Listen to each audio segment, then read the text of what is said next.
Halo, ketemu lagi bersama Mr. Danang. Kali ini kita akan bahas mengenai musik kontemporer. Apa sih kontemporer? Dan bagaimana sih permainan musik kontemporer? Dan apa saja jenis musik kontemporer? Kita akan bahas beberapa menit ke depan. Check it out.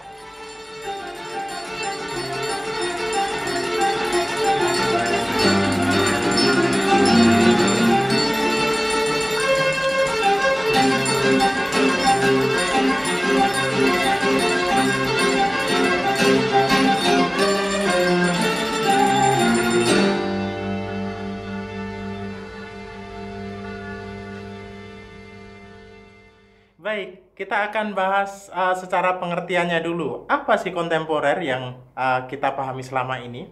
Apakah sudah benar kontemporer yang kita pahami saat ini? Kira-kira kalian sudah tahu kontemporer yang sebenarnya seperti apa? Iya, ada yang sudah tahu, ada yang mungkin masih bingung ya. Nah, kontemporer berasal dari kata contempo. Contempo itu artinya pada waktunya, atau bisa diartikan sebagai musik yang terdepan atau musik yang terkenal pada zaman budaya musik tertentu, budaya musik barat tertentu ya. Memiliki karakter yang berbeda dan memiliki ciri khas tertentu. Nah, mudah sekali kita ingat bahwa kalau kita bermain musik kontemporer, itu berarti musiknya harus terdepan. Artinya terdepan apa? Berbeda dari musik-musik konvensional pada umumnya.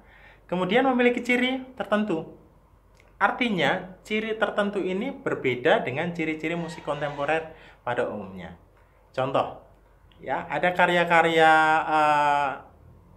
Wolfgang Amadeus Mozart ya di zaman klasik, ada Frederick Chopin di zaman romantik yang memiliki penggarapan, memiliki jenis dan memiliki ciri yang berbeda di zamannya. Makanya mereka terkemuka di zamannya. Karena apa? Mereka punya penggarapan yang terdepan, penggarapan yang berbeda, dan mereka punya terobosan baru. Nah, itu pengertian kontemporer di zaman klasik. Nah, bagaimana perkembangan kontemporer saat ini? Nah, perkembangan kontemporer saat ini lebih fokus pada pembahasan masing-masing genre. Genre di sini yang saya maksud bukan genre cuma sekedar rock, pop, tapi genre di sini sudah masuk pada jenis permainan musik masing-masing suku bangsa. Jenis permainan musik menurut kita sendiri, ya, jenis permainan musik yang menurut kita memiliki genre tertentu. Nah, seperti itu. Nah, ada contoh lain di gamelan Jawa contohnya, ya. Di gamelan Jawa itu kan memiliki pakem dan aturan yang teratur, ya, diperlakukan tidak lagi di dalam musik kontemporer tidak lagi diperlakukan seperti di pakem yang seharusnya. Contohnya ini. Kalau di budaya Jawa ada namanya instrumen gong. Gong itu adalah lambang kebijaksanaan di dalam gamelan Jawa. Makanya suaranya dibikin gandem gitu ya, dibikin gung gandem seperti itu karena melambangkan bagaimana wibawanya orang Jawa. Tapi di dalam karya almarhum Iwan Sadra, gong diperlakukan berbeda.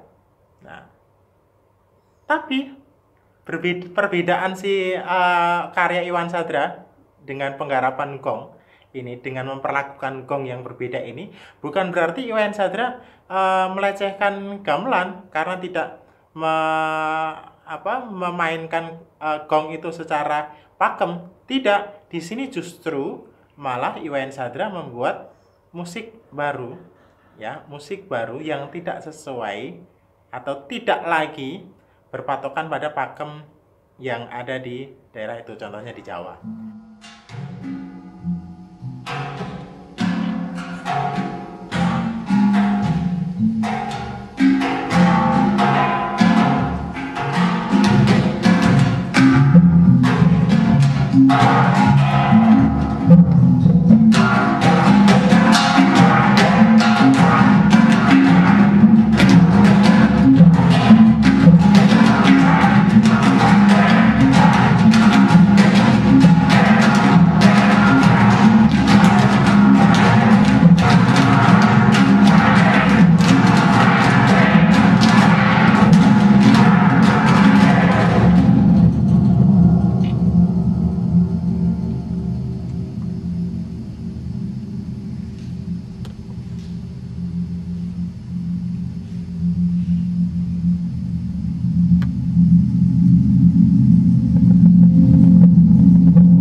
Baik,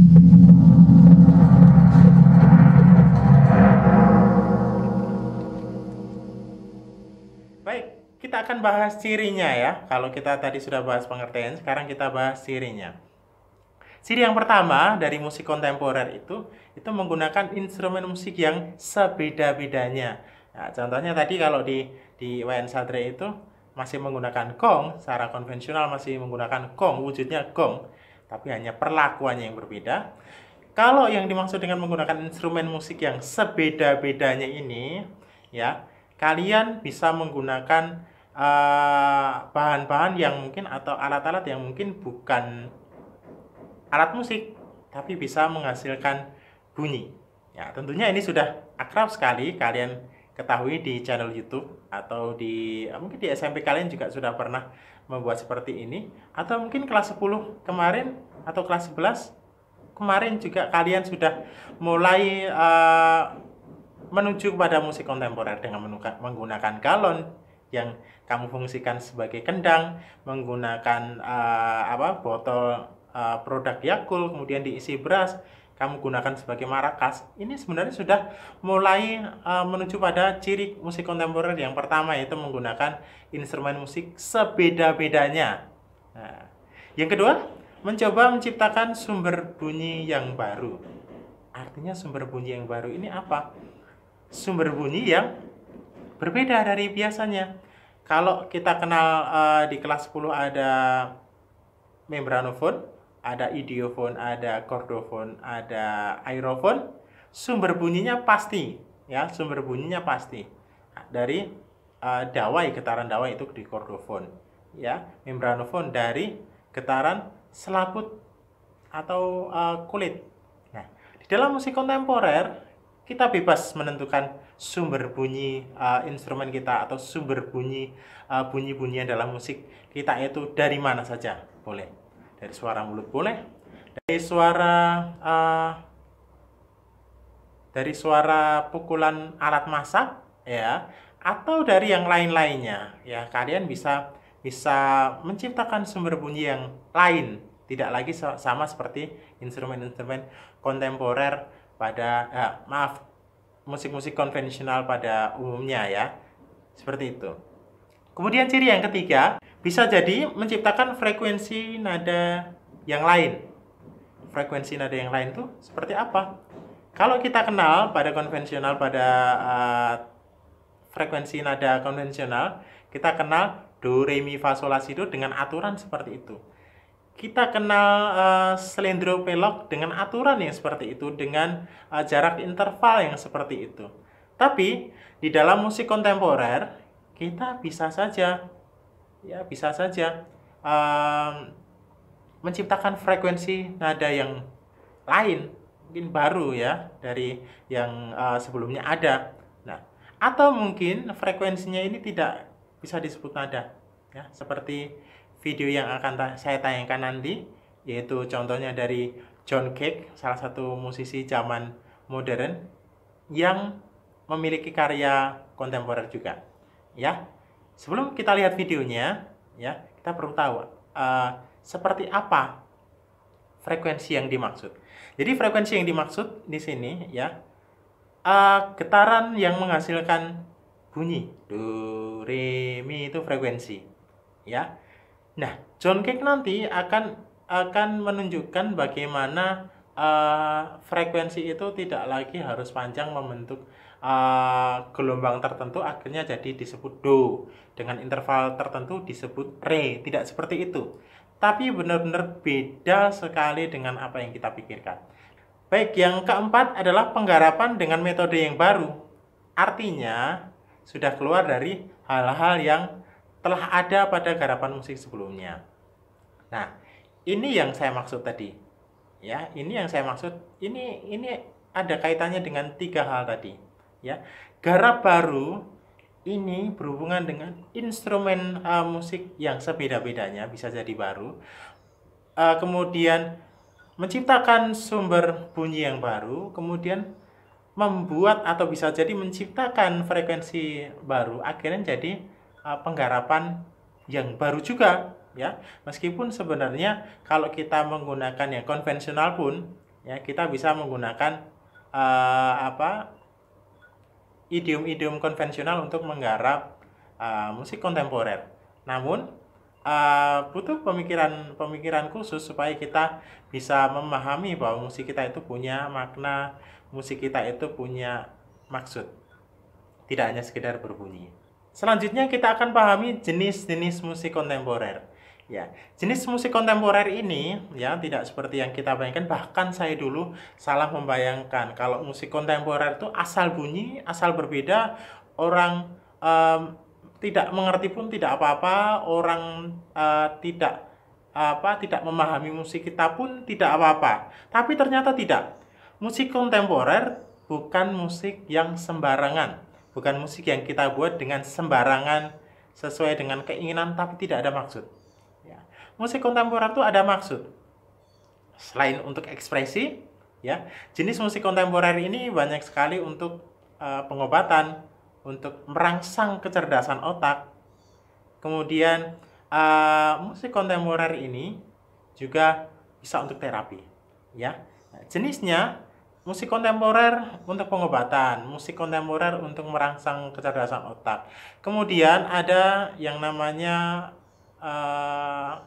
kuantum, musik kuantum yang dihitung dari getaran frekuensi ini ya, hukum tarik-menarik dari gelombang alam semesta. Nah, ini pas sekali kalau kalian jurusan IPA, seandainya kalian jurusan IPA, kalian pas sekali untuk cari tahu apa sih musik kontemporer dengan jenis kuantum atau berdasarkan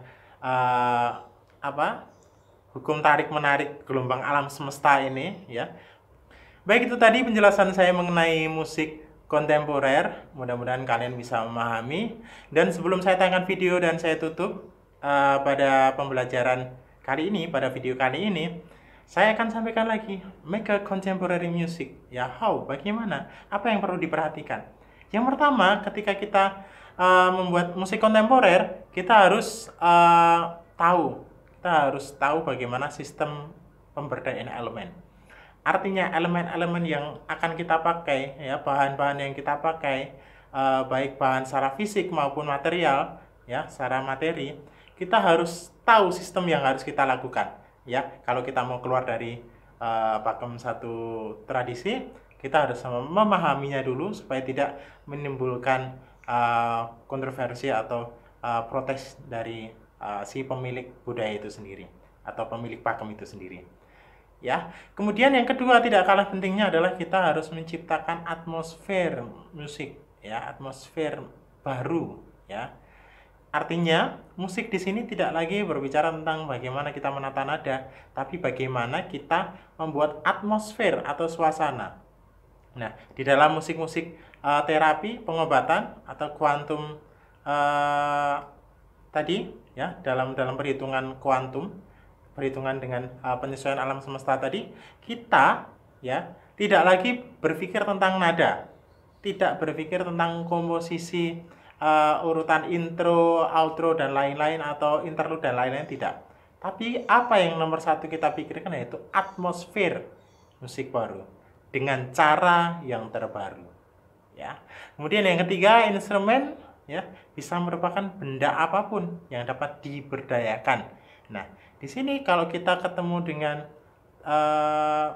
benda-benda yang ada di atau barang-barang yang ada di rumah kita, ya, kita bisa pergunakan selama itu nanti bisa menciptakan bunyi, bisa menciptakan frekuensi baru dan akhirnya bisa menciptakan atmosfer musik yang baru dengan cara yang baru.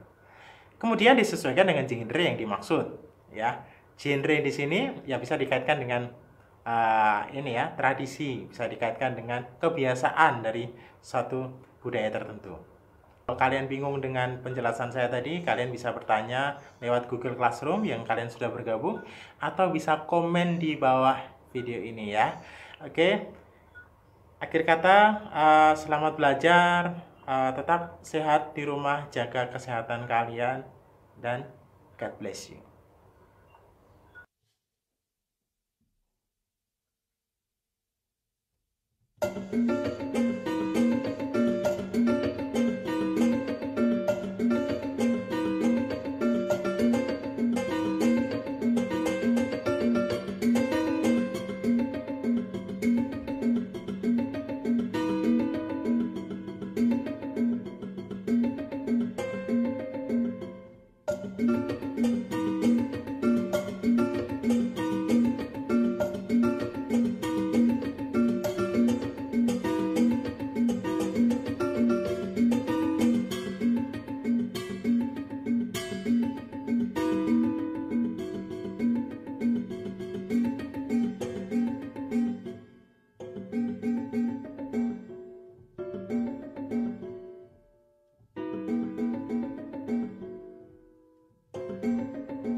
Bye.